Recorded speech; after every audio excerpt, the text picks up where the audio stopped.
Hello to you all, Millie Lloyd, hope everyone is having a good day. It's Old School Gamer 1971 with my top 10 for indie marvels. If you would, please like, comment, share and subscribe.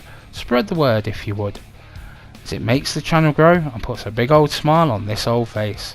Post your lists down below in the comments, I look forward to reading them.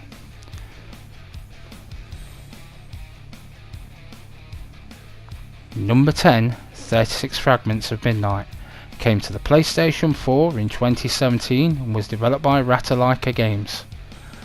When I played this game for the first time, I thought this genre of game was a forgotten art. The fact that the layout for the game changes each time you start, within the confines of set rooms, you obviously have your favourites, and it really depends upon whether or not you can clock up a good time or even complete the level. To me, the mark of a retro game is how it keeps you playing, and believe me, I'm beaming right now. As a retro arcade and indie title, it does its job really well.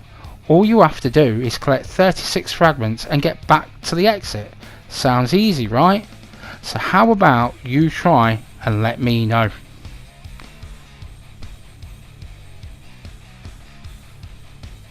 Number 9, Costume Quest 2, came to the PlayStation 4 in 2014 and was developed by Double Fine. I love the first game and I love this game. Murmurs of a third game are around the campfire. It's a good old Halloween romp. Your attacks and powers depend upon what you are wearing. This leads to some really weird selection of costumes for your party because it's Halloween. You sort of get like Halloween costumes, so that's kind of cool. Like early RPGs, this is turn-based. I like this as it takes me back. This has been a good series of games so far. They have a Halloween flavour without the horror. This is rather cool as the kids have something to play around Halloween too. So join in the festivities, or big kids for that matter, like me. There is no need to worry about content. This is aimed at the younger player. It even has an easy mode. The first game was about saving your sister. The second game was about saving Halloween. These games are massively underrated, and whilst not the best looking game on this list, it certainly is most probably the most fun I've had with any game on this list.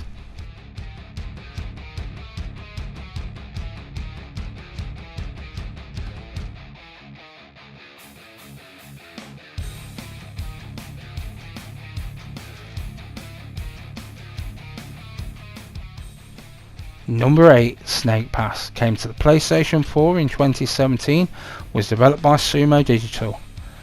So it started off with a platformer, we moved on to an RPG, and now it's a puzzle platformer. This is a great game. To collect everything takes time and skill. The game is all about patience and perseverance. This game has an amazing art style and a real bright colour palette. My niece Feral loves this game and Flower. It's like a 360 degree version of Snake. It works rather well, and it's rather cool to see the Snake game taken in such an inventive direction. We need more games like this. It is always entertaining and very gratifying when you succeed. This is fun to play and there's pretty much nothing else out there like it. PS, kids won't be able to collect everything. So, Mum and Dad, the challenge is there.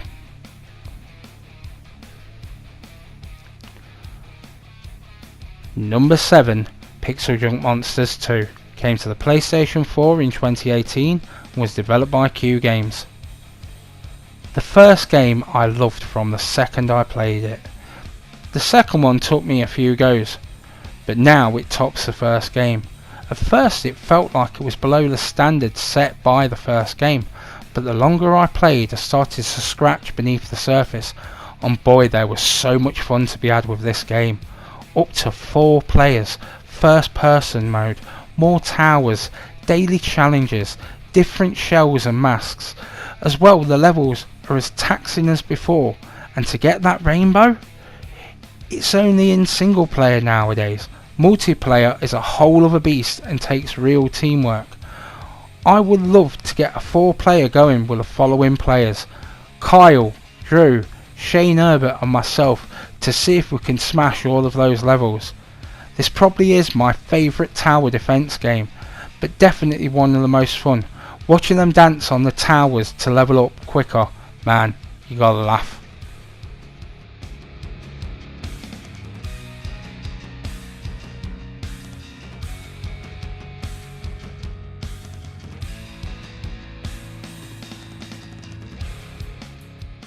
Number 6, Cat Quest, came to the PlayStation 4 in 2017 and was developed by Gentle Brothers. This was one amazing RPG with a sequel planned for the near future this year. You play as a cat and must find out what happened to your sister. This game oozes charm. The art style is all to its own, and whilst combat is pretty easy most of the time, sometimes it's as tough as nails. I like a good nighttime play, but this became a all the time play until I platinumed it. It is good to see an RPG very much done in the old way. I like how there is enemies and areas to avoid, while other areas are perfect for grinding.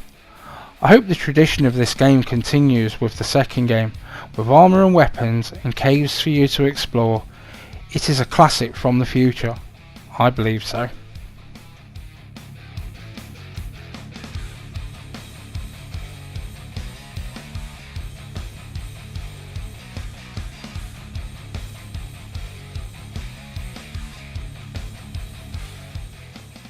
Number 5, Dyland, came to the PlayStation 4 in 2018 and was developed by Chibig.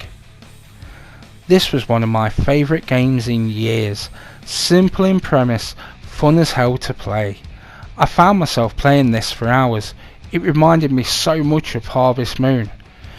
Its story may be simplistic, but I wanted to see it to the end. I love games like this because I can play them into the night and it's not too taxing. I can sometimes get through them quick. With fishing, farming, cooking, woodcutting and mining, has so much for you to do. So it never really gets boring. I hope there is a Dylan 2 at some point, as there is much they can do with this. I like how it's 90% based on one small planet. Oh, I like the graphical style. It is pretty much all to its own. PS, it has a really good trophy list that is a lot of fun to do and has a bit of a grind to go with it.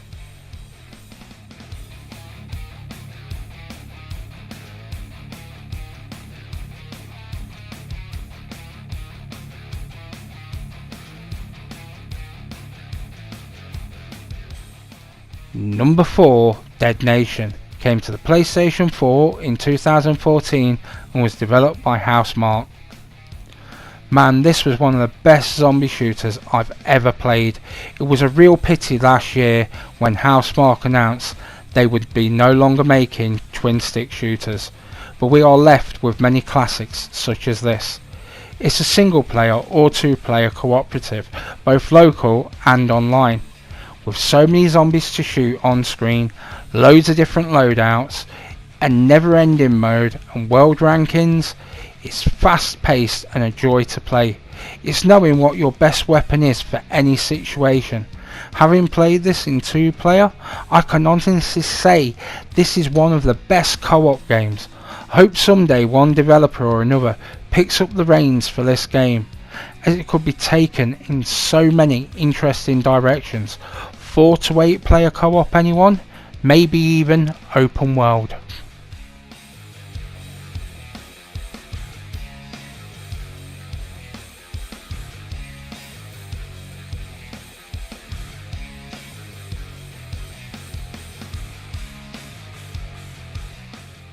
My number 3, Forgotten Anne, came to the PlayStation 4 in 2018 and was developed by Throughline Games. This game was so easy to put on this list.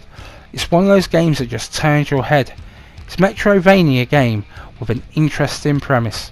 All the things you lose end up in one place and taking on a personality of their own. The puzzles are not too hard, and the story of the lost items trying to get home is rather cool. Like any decent platform adventure, you get new skills to help you through the levels.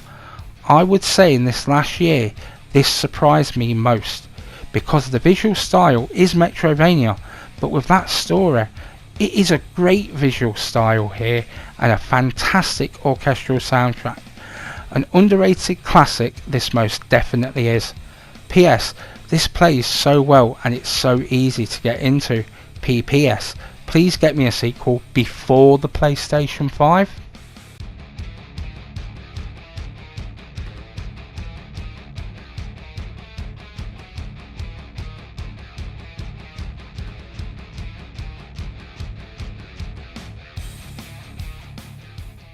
My number 2, Last Day of June, came to the PlayStation 4 in 2017 and was developed by Sonico. Okay, this is really an emotionally sad game, as in story. You play as a character suffering from Alzheimer's, who is losing his memories and trying to remember his life and the ones he loved.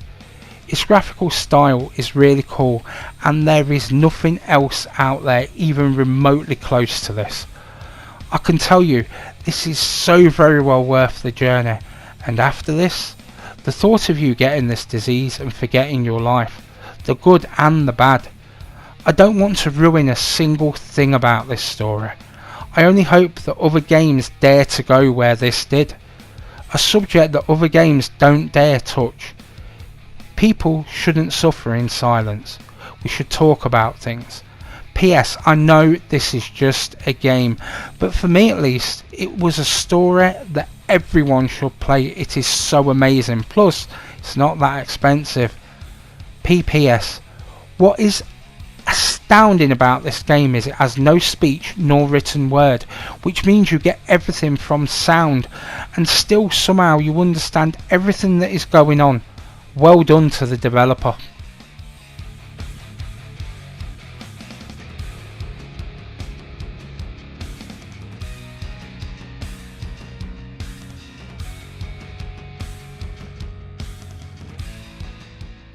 So my number 1, The Forest, came to the PlayStation 4 in 2018 and was developed by N-Night Games.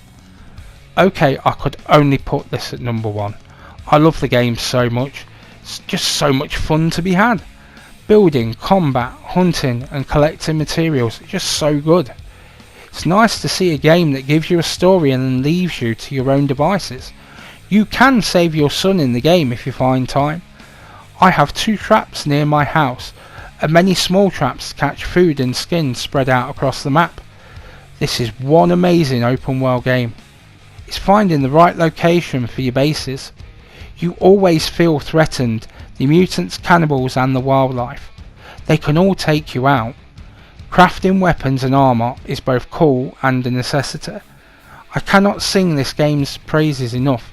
It is so much more than any other games in this genre, Minecraft and Portal Knights. So if you get one game off this list, get this game, or I tell you what, get them all.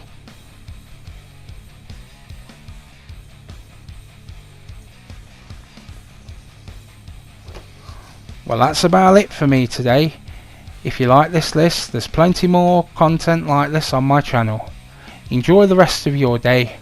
Old School Gamer 1971 signing off.